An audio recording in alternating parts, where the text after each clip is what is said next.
النهارده معانا فيديو عن كلام الاستاذ معتز الشامي، واللي انتقد فيه ان ازاي المنتخب يسيب لعيبه الاهلي. ازاي المنتخب يسيب لعيبه الاهلي؟ تعالوا نشوفوا قال ايه. منتخب. طيب، ماذا عن الزمالك اللي عنده مباراة بعد 48 ساعة من مباراة المنتخب؟ طب على الأقل سيب اللعيبة الأساسيين في تشكيلة الزمالك المشارك باسم مصر، حتى على الأقل ما فيش داعي تدفع نادي الزمالك ثمن مجاملتك للأهلي مرتين. المرة الأولى إنه بسبب مجاملتك للأهلي ومنحه بطاقة لا يستحقها شارك بيها في دوري أبطال أفريقيا النادي الأهلي، كان يجب ان يشارك بيها بيراميدز، وفي الحاله دي كان سيتم وضع نادي الزمالك في تصنيف اول حتى يتاهل مباشره لدور ال 32، وما كناش هنحتاج لكل الهيصه دي ولا هنلعب دور ال 64 بس. يبقى احنا كده معانا اول حاجه هنا قالها معتز الشامي، ان المشكله دي اللي عملها اتحاد الكوره عشان جامل الاهلي، عشان هو كان ثالث الدوري واتاهل لدوري الابطال، فبالتالي الاهلي ما شاركش في دور ال 64، واللي شارك الزمالك عشان التصنيف. وما قالش، عشان ده كذب، الكلام اللي بيتقال ده توثيق للكذب. هو ما قالش ليه ان في اول الدوري في اجتماع الانديه ان اتقال هنيجي على شهر 6 او 7 هنبعت ترتيب الدور الاول عشان الدوري بتاعنا ما بيخلصش في شهر 6. وبدليل ان بيراميدز لو كان ليه ثغره واحده يطلب بيها حقه، ما كانش سمع الاهلي، بالذات بيراميدز. ومحدش يقول ده عمل عشان الاهلي، عشان في كلام متخلف طالع من اولهم معتز بيقول اصل بيراميدز لم الدور عشان خاطر مصر والكلام اللهبل ده. لا يا حبيبي، بيراميدز ما بيسميش على الاهلي. لو ليه دليل واحد كان خد حقه، لكن كل الانديه ما اشتكتش عشان هي عارفه ان احنا من اول الدوري قلنا، والكلام ده بورق مكتوب والانديه ماضيه عليه، ان اعتماد نتيجه الدور الاول هي اللي هتحدد الانديه المشاركه في افريقيا. فانت يا معتز كذاب. دي حاجه. الحاجه الثانيه، ما قالش ان اساسا كاس لوسيل هو السبب ان الكاف ياجل الماتش ده يخليه في وقت مباراه المنتخب. ما جابش السيره دي. طب ما كاس ده ماتش ودي يعني. لكن الكذب جميل، الكذب حلو. تعال نكمل. عندي مونديال انديه وفضلنا شهرين الاعلام يهاجم اتحاد الكره، انت ازاي تستدعي لعيبه الاهلي علشان تشارك في افريقيا؟ مش ماتش ودي. الاعلام المحايد، الزملاء في مصر الافاضل، حتى اللحظه لم ينطق احد ويقول لاتحاد الكره انت ازاي تستدعي لعيبه الماتشات وديه ملهاش اي قيمه. الحته دي يا جماعه مهمه جدا وما تعديش. بيقول ازاي تستدعي لعيبه عشان ماتش ودي للمنتخب، ماتشات وديه ملهاش اي قيمه، في حين انا طبعا قاطع الفيديو بتاع معتز ده. في اول الفيديو قعد يهلل ان المنتخب ما عملش تجمع وقت حسام البدري ولعب ماتشات وديه عشان النقط وتصنيفنا يعلى. طيب دلوقتي هل المنتخب بيجامل الاهلي وما عملش معسكر ولعب فيه ماتش ود عشان يعلي التصنيف، ولا وقت لعيبه الزمالك هي ماتشات وديه ملهاش اي قيمه؟ شفتوا الكذب؟ شفتوا الكذب؟ على فكره معظم الاعلام اهلي وزمالك كده في اهلي وفي زمالك، لكن المنظر البشع ده منظر فظيع جدا.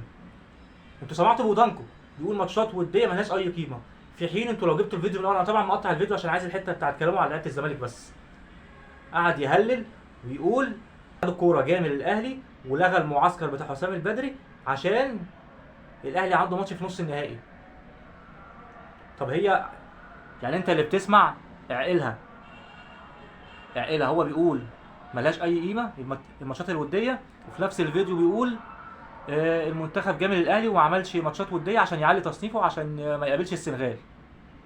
كذب كذب كذب.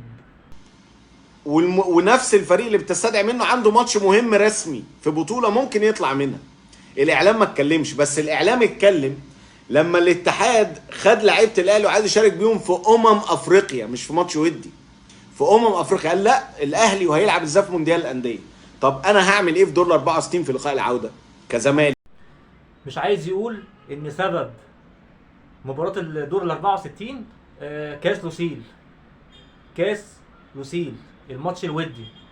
وبعدين فعلا الاهلي اتكلم مع اتحاد الكوره واعلام الاهلي ان ازاي انا يبقى عندي مونديال انديه ولعيبتي كلها مش معايا، لعيبه المنتخب. ده خطأ من الاتحاد الدولي، دفع ثمنه الاهلي فقط. هتقولي نادي في مونديال الانديه، نادي واحد دخل مونديال الانديه ومعهوش لعيبته الدوليه، مش هتلاقي. الاتحاد الدولي هو اللي حط الميعاد بتاع افريقيا مع كاس عالم الانديه بعديها بيومين او 3، فده عمل خلل طبعا. لكن هو ما قالش ان كاس لوسيل هو السبب في تاجيل الكاف تاجيل مباراته لدور ال 64 وقت تجمع المنتخب. ما قالش كده. ليه؟ عشان كذاب. الا يمثل مصر الزمالك؟ يعني ده شيء صعب وشيء انا مش فاهمه ومش مستوعبه. هل اتحاد الكرة وضع وجاء للكل بمكيالين وضرب أندية والطبطبة على أخرى والخوف من أندية ويعني وضع أندية أخرى أمام مواجهة خطر الخروج من بطولة قارية؟ أنا عايز أعرف إيه بالظبط دور الاتحاد في هذا الجانب. ده واحد. 2، لو الزمالك ما بيمثلش مصر يا جماعه وانتم شايفينه ما بيمثلش مصر، عرفونا، خلوا الناس تنسحب. يعني ودي رسالتي لمجلس اداره نادي الزمالك، يا جماعه اسالوا اتحاد الكره، لو الجماعه مش شايفين ان احنا لا نليق ان احنا نمثل مصر مثلا، فخلاص تنسحب، ونقول للناس في الاتحاد الافريقي والله الاتحاد المصري شايف ان احنا لا نمثل مصر. ده يا جماعه جزء بسيط جدا جدا جدا من اللي بيعمله معتز الشامي. هو بياكل عيش على فكره. اللي بيعمله ده اكل عيش. يقعد يهيج الدنيا ويوجه الجماهير في حته مش كويسه، بياكل عيش. شرحه في الاهلاويه. هنجيب برضه فيديوهات لناس محترمه وهنشوف. على فكره معتز الشامي ده كشخصيه راجل محترم جدا، لكن اللي بيعمله ده انا واحد من الناس ما بيعجبنيش. عايز تسرد الحقائق اسرد، بس اسردها كلها. ما تجيبش حتت على مزاجك واللي مش على مزاجك واللي هو بيبين الحقيقه كلها تقصه. طب تعالوا نشوفوا قال ايه على لعيبه الاهلي، كله بالصوت والصوره، مش حاجه مش من عندي. تعالوا نشوف. ملك بيوم الاهلي عاوز ايه يا اولاد؟ 9 لعيبه ما تاخدهمش من البدايه. بيان نرجو عدم استدعاء اللاعبين وضغط واتصالات، ما تستدعيش اللاعبين. ده ضغط على مدرب المنتخب واجتماعات ومؤتمرات صحفيه واستجواب للمدرب في انت ازاي انت عايز تاخد لعيبه؟ الاهلي عنده ماتش يا باشا، ما انا عندي ماتشات، انا كمان انا منتخب، انا مالي؟ روحوا كلموا الاتحاد الافريقي اللي حط توقيت خاطئ للمباراه. لا، ما انت انت مسؤول، انتوا ضد الاهلي. اللي حصل قلب الحقيقه هنا، انك تقلب الحقيقه، الباطل تظهره على انه ده الحق، والحق تظهره على انه ده باطل. طالع طول ما هو الزمالك. هل انت سبت لعيبه الاهلي قبل 24 ساعه من مباراه السوبر؟ ساعتها اقول ايوه فيتوريا عمل زي ما عمل مع الزمالك. هل اجبر لعيبه المنتخب انها تلعب ماتش تونس اللي هو كان من يومين، يوم 13، ومباراه الاهلي يوم 15 وداهم يوم 14؟ هل ده حصل؟ هل حصل ان فيتوريا اصر على ان زي ما عملت مع الزمالك اعمل مع الاهلي؟ فيتوريا عمل ايه؟ ساب اللعيبه من 6 ايام. ساب اللعيبه اللي هم مين؟ الاربعه. واوريدي الاتفاق ناس يبلغ. طبعا ما ينفعش نعدي الكلام ده ونرد عليه. نرد بايه؟ بيقول لك فيتوريا ساب لعيبه الاهلي قبلها ب6 ايام. ما عملش زي ما عمل الزمالك وساب اللعيبه قبلها ب 48 ساعه. طيب الماتش في مصر. دلوقتي انت لما لعيبه الاهلي لو لعبت ماتش تونس وخلصته، هتسافر امتى السعوديه عشان كاس السوبر؟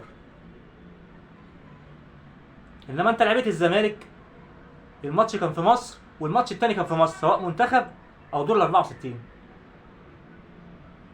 وبعدين الزمالك وقتها كان معاه يعني 2 لعيبه بس في المنتخب او 3، انما الاهلي عنده 9 لعيبه. وبعدين ماتش كاس السوبر اهم ولا كاس لوسيل؟ كاس السوبر الافريقي، كاس السوبر الافريقي اهم ولا كاس لوسيل؟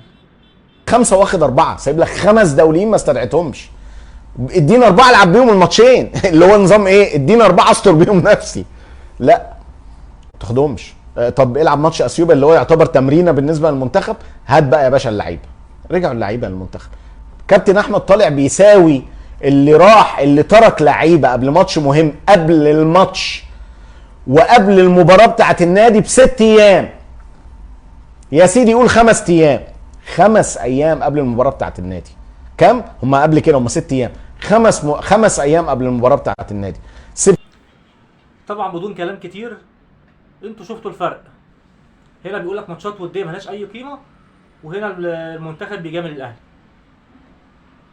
قيس بقى على ده كل شيء بيحصل.